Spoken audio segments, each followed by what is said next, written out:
নমস্কার বন্ধুরা, viral commerce YouTube চ্যানেলে আপনাদের সকলকে স্বাগত। আজকে অঙ্ক করার আগে আপনাদের দুটো এমসিকিউ দিয়ে দিলাম, ভালো করে দেখে নেবেন।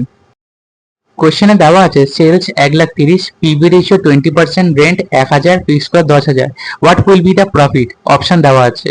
তো একটা ফর্মুলা মনে রাখবেন, sales into PB ratio equal to contribution. ঠিক আছে, তো সেই হিসাবে ডাটাগুলো পুট করি। 1,30,000 ইন্টু 20% ভ্যালু হচ্ছে 26,000। আরেকটা ফর্মুলা আছে, কন্ট্রিবিউশন মাইনাস ফিক্সড কস্ট। যদি এটা করতে পারি তাহলেই আমরা প্রফিট পেয়ে যাব। ঠিক আছে, সেই হিসাব মতো 26,000 মাইনাস 10,000 ক্যালকুলেট করলে কত হয়? 16,000 টাকা হয়।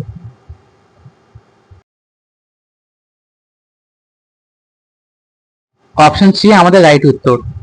তো বন্ধুরা, ভিডিওটি ভালো লাগলে like, share, subscribe and comment করে অবশ্যই জানিও।